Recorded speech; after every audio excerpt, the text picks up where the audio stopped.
So pleased to welcome Quincy Veteran Services Director George Nicholson to bring us up to date on what's happening in his world during this unprecedented pandemic. George, great to virtually see you. Likewise. Thanks for the expertise on all this technical stuff.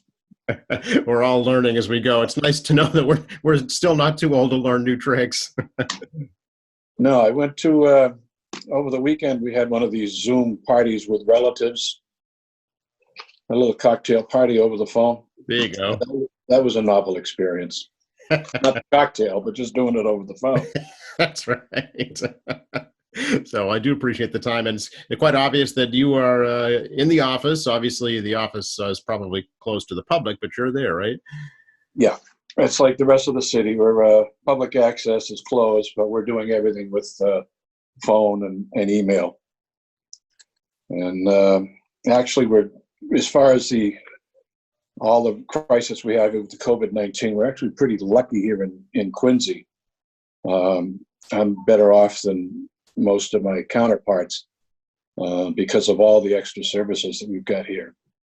You know, you had Tim Cahill the other day talked about the Quincy Hospitality Support Fund that we have that people can tap here in the city. And you had QCAP talked about the COVID rental program. And of course, my office is here all the time. We're not part of that package, but having those things available is making it a little easier on us, and especially the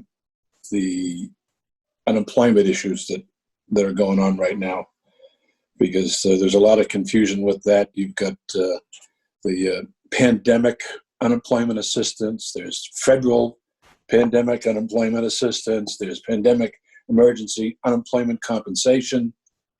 There's all kinds of benefits that are making these things, the situation a little bit more palatable. My office will get into play because of the massive number of cases that are being filed now with unemployment.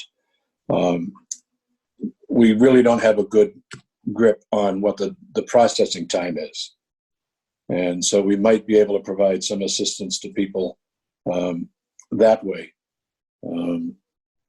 Again, this is Chapter 115, the financial assistance program we have is based on financial need, and pretty much with the unemployment assistance, pandemic unemployment assistance plan.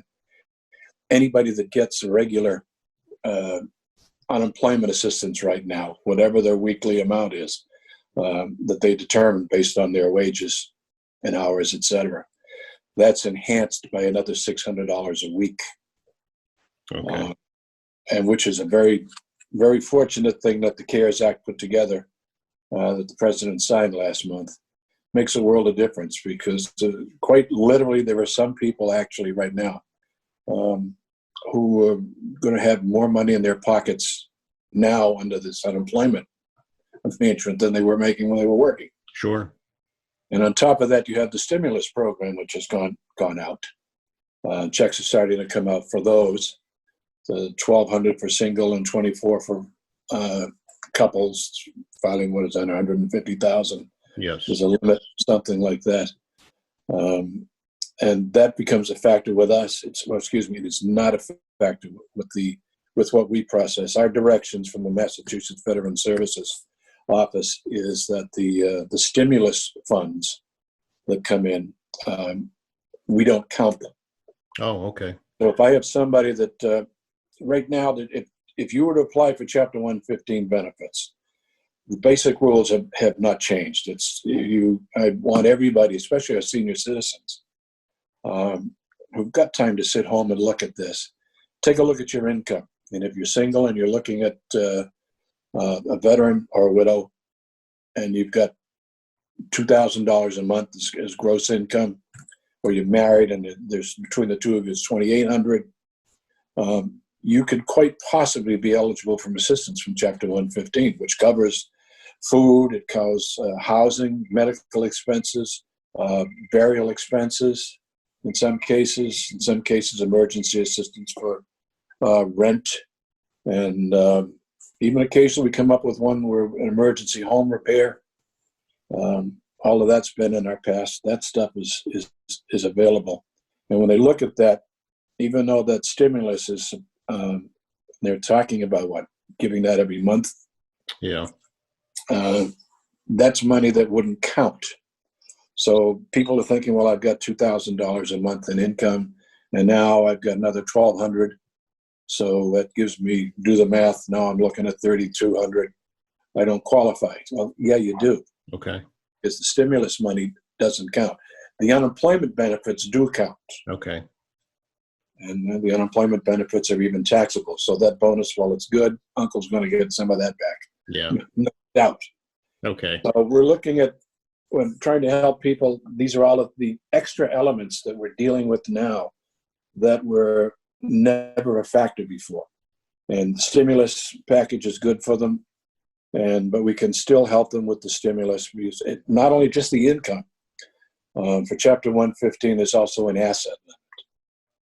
If you have more in the checking account or savings account, there's more than $5,000 in it. As a single veteran, too much assets you got to spend down. I see. The Chapter 115 is basically, it's a public welfare program, but for veterans Okay. and dependents. If you're married, that asset limitation goes to $9,800. But if you get the stimulus money, and you told me that with the stimulus plus the income, we would subtract that stimulus money from your assets, whatever it is. And if that puts you under, fine, we'll talk. Okay. The Chapter 115 benefits can be temporary for this, because once these the employment benefits come through, most of the people that apply now will end up getting too much income to qualify for continuing benefits. We can give them temporary assistance until it goes through. And what we'll do is we'll need them. The easiest way to do this, Harvard Law School put together a nice little package that to help somebody determine their eligibility for Chapter 115. And you go to the website, it's massvetben.org.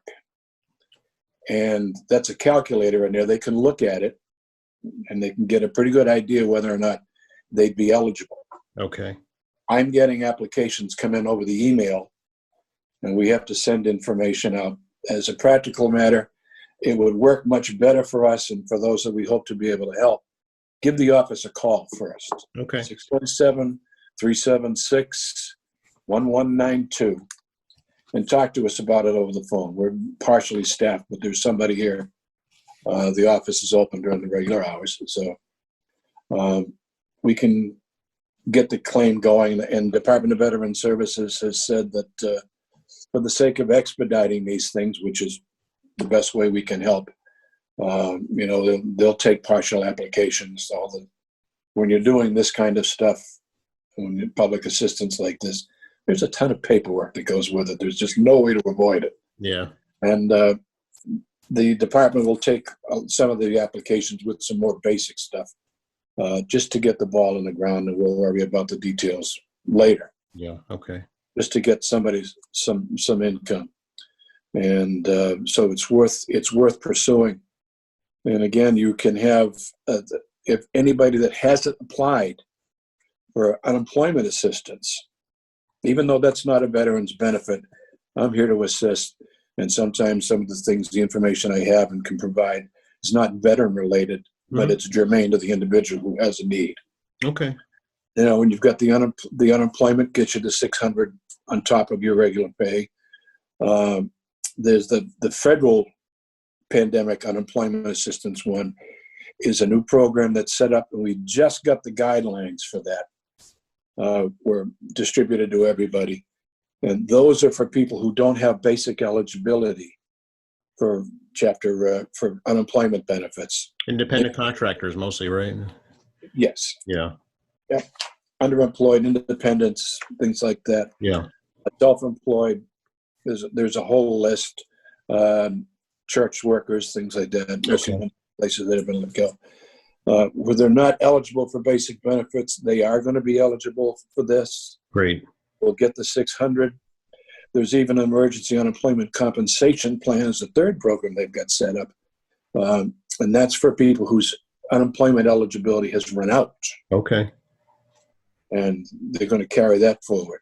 As far as we know, up till this point, the unemployment assistance benefit will the $600 a week on top of your regular entitlement is slated to run through the end of July.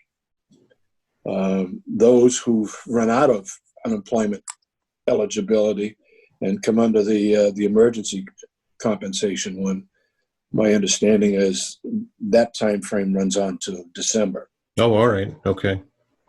So if you haven't talked with unemployment, get on the horn, the website, the phone numbers that are available, and get a hold of the unemployment office and get the application in. I know they're getting buried. Yeah, I know. I've heard stories of folks waiting, weeks on end just to get a call back. Yeah, they're trying to decide whether or not they can put some more temporary help on or put some permanent help on. But then they have to look at the issue of what happens when this crisis ends. Yes. And many of these people get to go back to work. How do you plan as a manager long-term for your operation with staffing, et cetera? Do you need them? What do you do with them? What's the budget going to be like then? Well, we're all dealing with that. But, right. We don't know at this point how this actually works in terms of how they're actually going to meet the challenge. They're working. I talked to the Career Center director, and they're working from home. They're working max effort, and they're doing a great job. Yeah. As best they can. We're doing the same with ours. We're working here in the office. We're working home to get this stuff done for people. None of the state benefits have changed. The state bonuses, the annuities, all of that stuff is still going to be going. Okay. We're still doing what we can. I sent George, my grades registration officer, out to Foxborough yesterday, or Tuesday, and we're out at Patriots Stadium. They had a food giveaway program set up, and George picked up, was given 7 or 8 boxes of food for we picked 7 or 8 of our needier veterans that are on our rolls. He picked that up and delivered, and they threw a bunch of extra food with them that we were able to give to the Salvation Army to help them out. Great. So we're still working, doing that stuff. And then there's all the other things that go along. We had all our plans in place for Memorial Day. Right, of course, yeah. But right now, we've been checking. A lot of the bands have been dropping out. We've had a lot of cities have canceled already their Memorial Day services, and ours are up in the air. I'll be talking with the mayor next week. Okay. About what we might do, but it's looking at the moment, and this is only, it's premature, but it's looking like, we'll have some memorial activity. We won't let the day go, but it's looking like there won't be a parade. Okay. And then there are other issues in the city. There's the Flag Day parade that comes up after that. We got road races and things and other fundraisers that are always come up this time of year. Yes. And all of those sit in abeyance right now until we see how this goes. So it's there's a lot of things there.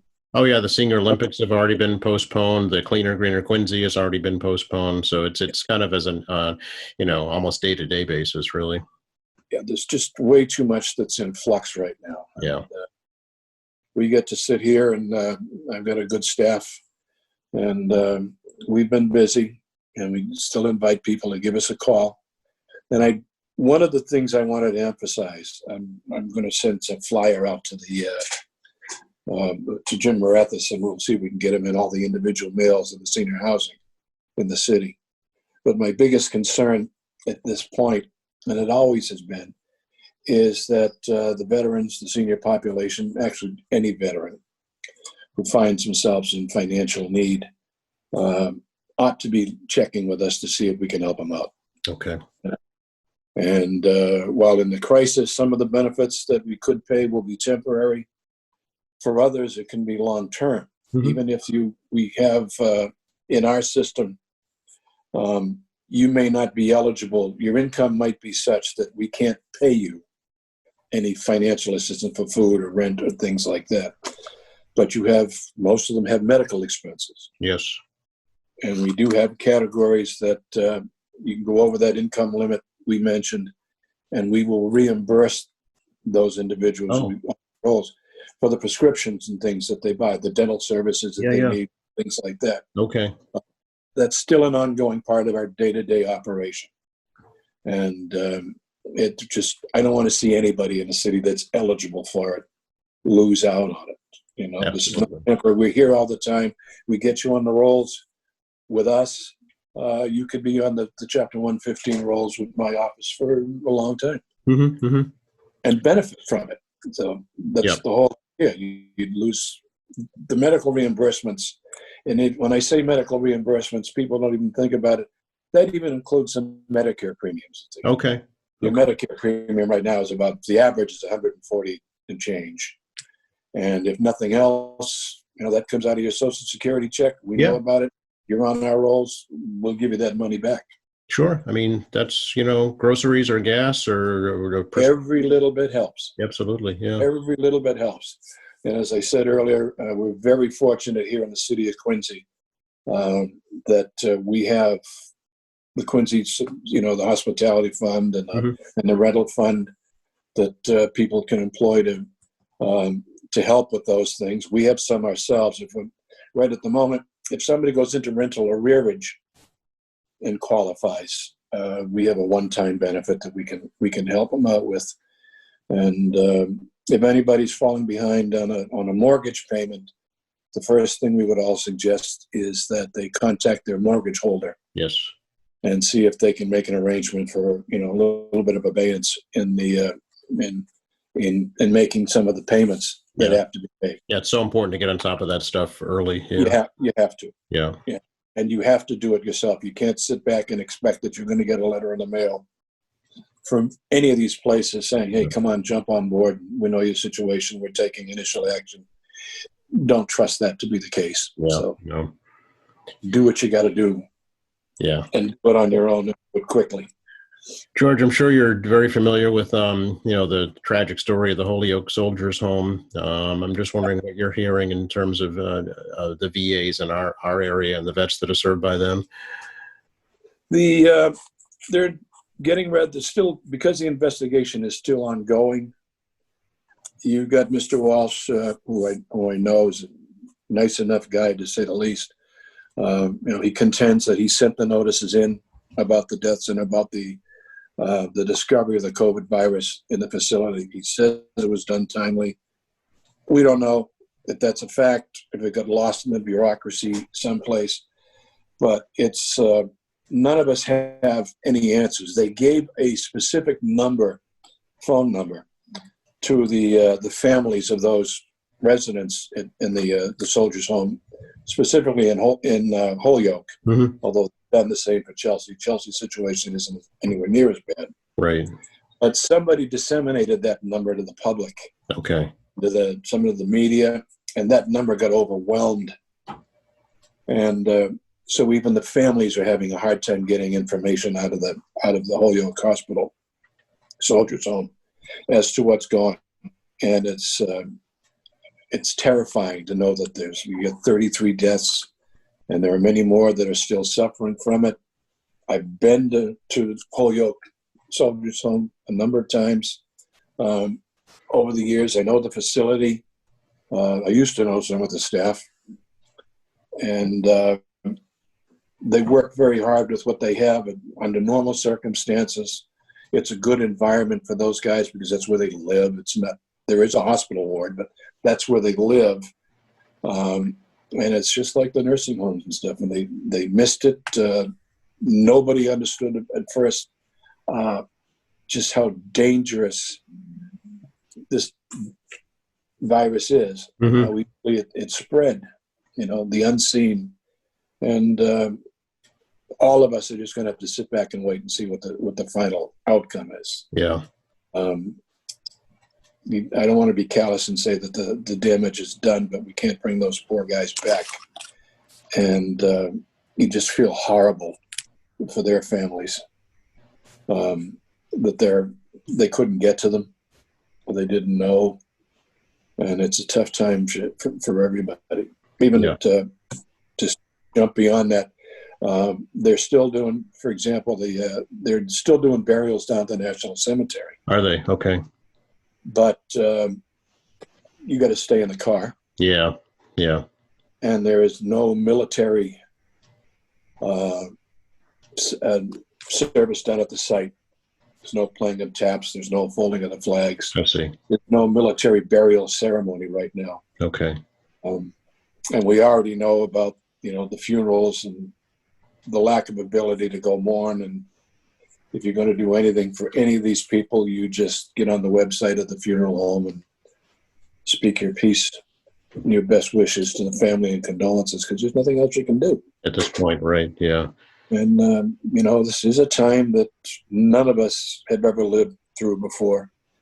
I got a kick out of a friend of mine making an analogy that this is, we haven't been in anything situation like this since World War II.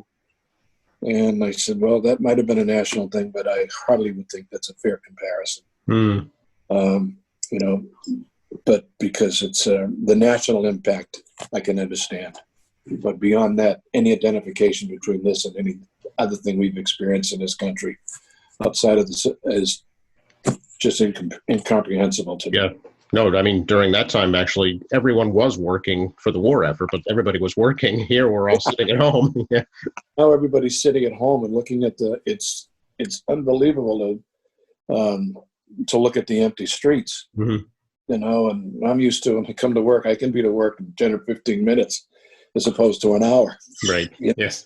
It's something happened. There's a backup someplace, but I'm still not, at times you think this is not real. Yeah, it is quite surreal. Exactly. Yeah.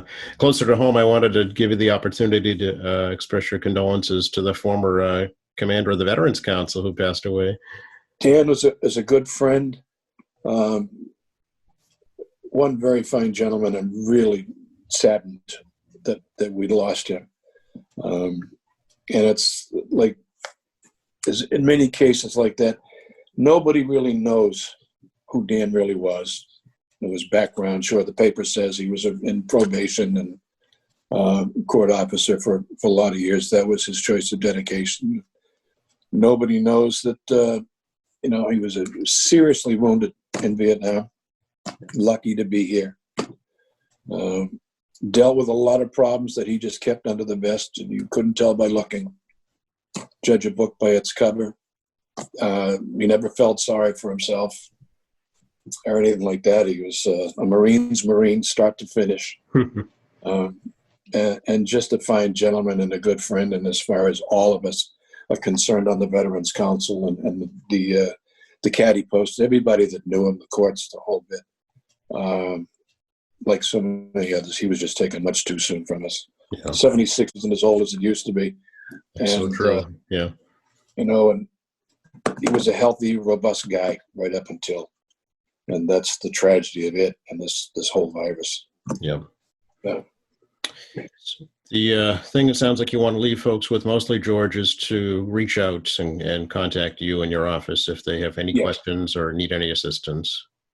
Especially since now it's the perfect opportunity to do it, because you're stuck in the house and there's not a lot to think of that you haven't already thought out to the point of exhaustion. Your house is immaculate. Yeah. So, take a look at your numbers, give us a call, run them by us, and let's see if we can get the veterans and their survivors here in Quincy some of the benefits that Massachusetts feels they're entitled to and that we can provide for them. We're only here, the one purpose is to help where we can. Okay. And, we're a small operation, and we can't provide lottery type benefits to people, but we can have an impact on their lives. And those who we now serve already appreciate what we have, and we hear it all the time. We don't ask for thank yous. It's not part of who we are. Mm-hmm. But they come anyway because they so much appreciate, because even with just the medical bills, are reimbursing you, that puts more food on the table, That's right. pays another bill. And when you're on limited income, every nickel counts, and every small benefit is a positive in your life, No question. Yeah. an improvement. And that's what we want to be able to provide for them as long as it's humanly possible. Okay. We'll Again, do the bureaucracy, that's us, but yeah. You'll cut the red tape for them. Again, your phone number, George, and maybe an email too. 617-376-1192. And you can reach us on the Quincy website for the Quincy Veteran Services. Great. Or you can reach me, G. Nicholson, at quincyma.gov. Okay. Great. And everything, burial, we got George has got, we're getting ready to put all the flags out again. We put some out and they held up in that windstorm. Oh, very good. So that came as a surprise. And we're doing the burials. They've all been delayed. We have a lot of people now that they do cremations, and they hang on to the remains during this time period. Right. So the burial stuff will pick up later on in the year. We'll get the ceremonies and the memorials done. More appropriate, Dan Dewey's will be done the same way on down the line. And we have our burial program for Chapter 115 provides it's a $4,000 burial if the veteran dies, if the veteran has no assets with which to pay it, goes impoverished, then we can step in and pay the burial benefit to the undertaker. Okay. And my graves registration officer is our office expert on that. So call us, give us a chance. Great. Anytime. Appreciate your time, George. Hopefully we can do it in person again real soon. Yeah, I look forward to that. You know, I prefer to reach out and shake hands with you without having to use a sanitizer afterwards. Exactly. To you and your family and your staff, please stay healthy, be well, and thank you very much. Likewise, Joe, you too.